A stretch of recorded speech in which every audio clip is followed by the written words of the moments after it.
It was Easter Sunday in 2009 when the McAllister family gathered at their grandmother's countryside home, a tradition they had kept for generations.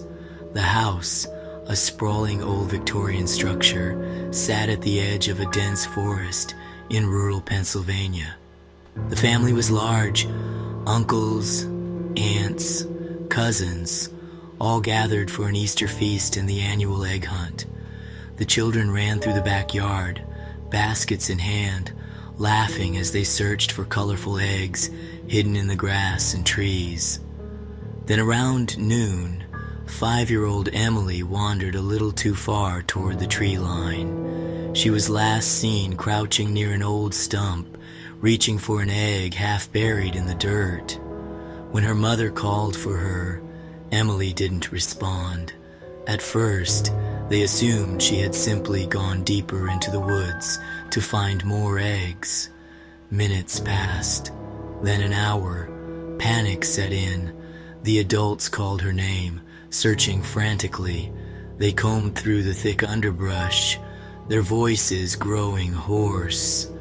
Emily's basket was found tipped over near the stump, eggs spilling into the moss, but she was nowhere to be found. Authorities were called, and a full search began. Over the next 48 hours, search parties scoured the woods, calling her name, using dogs, helicopters, and volunteers, but there was no trace, no footprints, no torn clothing, nothing. Then, on the third night, something chilling happened. Emily's mother, Sarah, swore she heard her daughter's voice calling from the woods. It was distant, weak, almost like a whisper carried by the wind. "Mommy, help." Sarah sprinted toward the sound, deep into the forest, calling out, her flashlight trembling in her hand. The farther she went, the more distorted the voice became, like it was being mimicked rather than spoken. The last time she heard it, the voice was too close, whispering directly in her ear. Sarah collapsed, screaming, and had to be carried back by the search team. On the 5th day, something was found at the base of a large, gnarled oak tree a mile from the house. A small porcelain doll, dressed in an Easter bonnet, sat neatly on a tree stump. The doll looked old, antique, its eyes painted with eerie realism. It was clutching a tiny Easter egg in its porcelain fingers. The strangest part? The egg was one of the ones Emily had collected, identical in design to the others the family had hidden. DNA tests later confirmed the egg had Emily's fingerprints on it. But there was no other evidence, no trace of her body, and no sign of where she had gone. A local historian, upon hearing of the case, recalled an old folk tale from the area. He claimed the woods were once the home of a reclusive woman accused of witchcraft in the 1800s. Legend said she had lured children into the forest with sweets and trinkets, and they were never seen again. The only things left behind were dolls. Dolls that looked eerily like the missing children. Emily was never found. The case remains open, but every year, on Easter Sunday, her family finds a new porcelain doll left on their porch. Each one dressed just like Emily was the day she disappeared. In the small town of Willow Creek, Easter was a cherished time, marked by a bizarre but beloved tradition. Every year, the children of the town would wake up to find an Easter egg hidden somewhere in their room. Inside the egg, along with candy, was a tiny slip of parchment bearing a simple rhyme: "Find the eggs, find them fast, for when the sun sets, he'll come at last." No one knew exactly how or when the tradition started, but it had been in place for as long as the town existed. parents assumed it was just an old game like Santa Claus. But for Easter, the eggs would appear, and the children would eagerly rush outside for the town's big Easter hunt. But in 1982, something changed. That year, Daniel Whitaker, a stubborn 9-year-old, decided to break tradition. Instead of playing along, he ignored the egg he found on his nightstand Easter morning, rolling his eyes at the rhyme inside. He never liked the whole Easter man thing anyway. It gave him the creeps. As night fell, Daniel's parents noticed he was acting strange.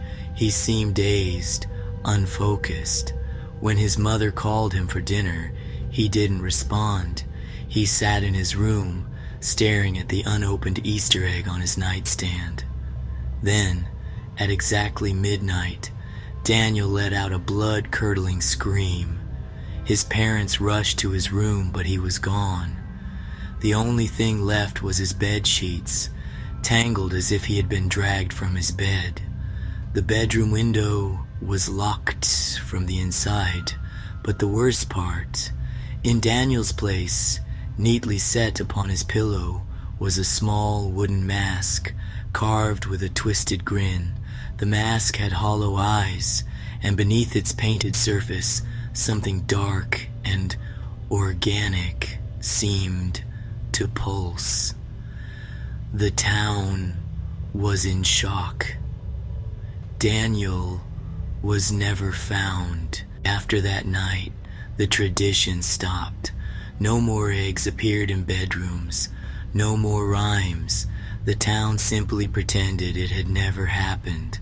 But in 1997, exactly 15 years later, the Easter eggs returned. The children of Willow Creek woke up to find them waiting, glossy, colorful, with that same eerie rhyme inside.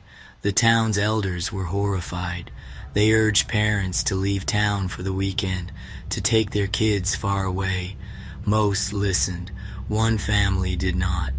That night, April 5th, 1997, the McAllister family stayed behind. Their 7-year-old son, Ethan, found his egg but ignored it. His mother, remembering what happened in 1982, tried to get them to leave town, but a bad storm made travel impossible. At midnight, it happened again. Ethan's mother awoke to a strange, rhythmic tapping, not at the door, not at the window, but from inside the closet. Her stomach turned ice cold. She slowly reached for the bedside lamp, but before she could turn it on, the closet door creaked open on its own. Inside, staring at her from the darkness, was Ethan, or at least, it looked like Ethan. His mouth was stretched into an unnatural grin, his eyes unblinking. Slowly he tilted his head, the way a predator sizes up its prey. "Mommy," he whispered, his voice wrong, distorted like multiple voices speaking at once. "You forgot my egg." His mother screamed, leaping out of bed and grabbing him, but the moment she touched his skin, she knew this wasn't her son. His skin was cold, too cold. She turned on the light, and Ethan was gone. Instead, sitting neatly on the bed where he had stood, was a wooden mask, the same kind that was found in Daniel Whitaker's room 15 years before. Ethan was never seen again. The McAllisters left Willow Creek, along with most of the other families, abandoning the town. Over the years, the town fell into ruin. Eventually, only one person remained, an old woman named Margaret Winslow, the town's historian.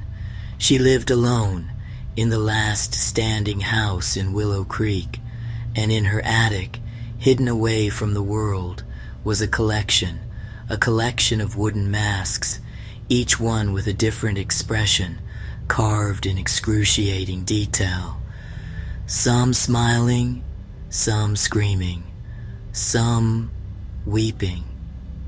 But the worst part, When you stood too close to them, you could still hear the faintest sound of breathing. Easter Hollow was a quiet, almost forgotten town deep in the Appalachian Mountains. It was the kind of place where outsiders rarely visited, and those who did never stayed long. But one thing was legendary: their annual Easter festival. Every year, families gathered in the town square for an enormous celebration.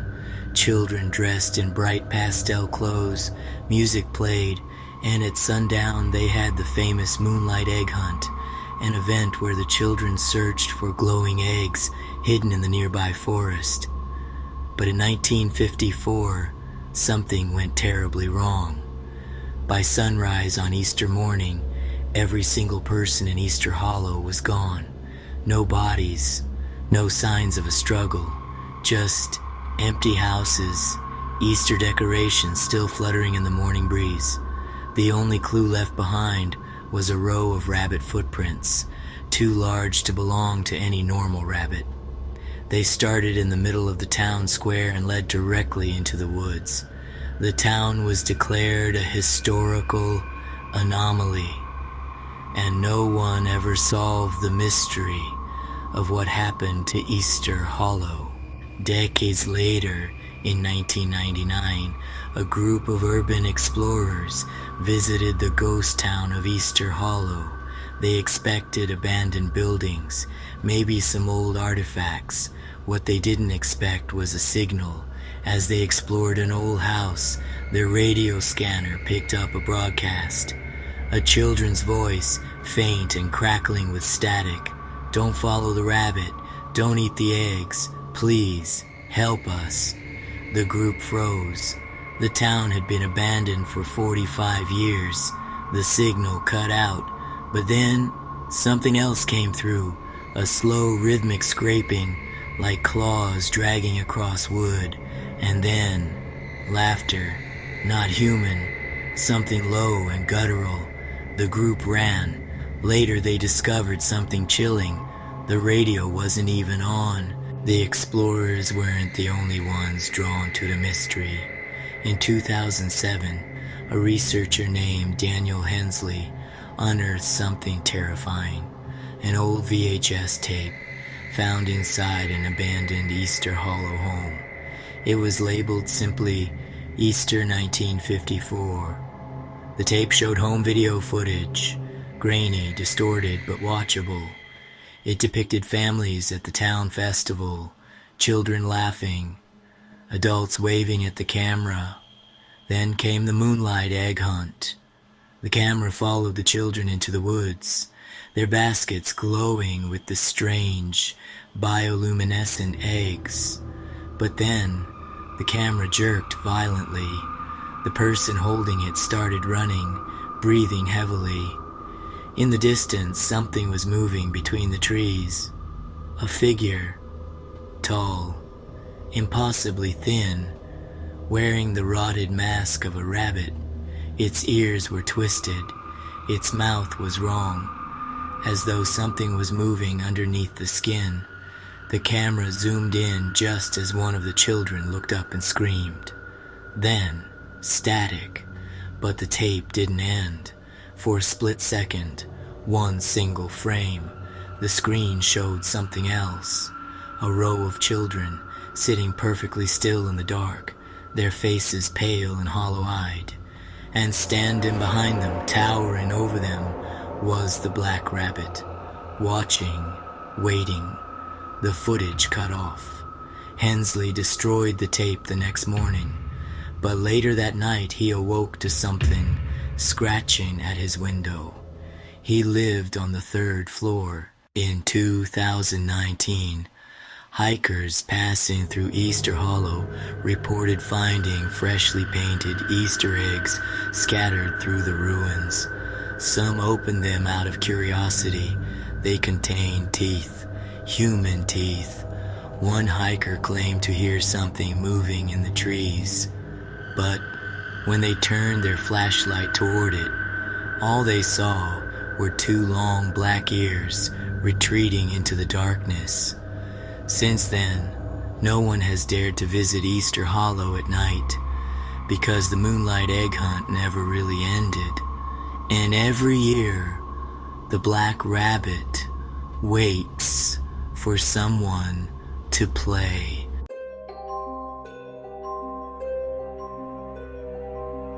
When looking for the Easter Bunny's eggs, always be aware that things may not be so safe wandering alone.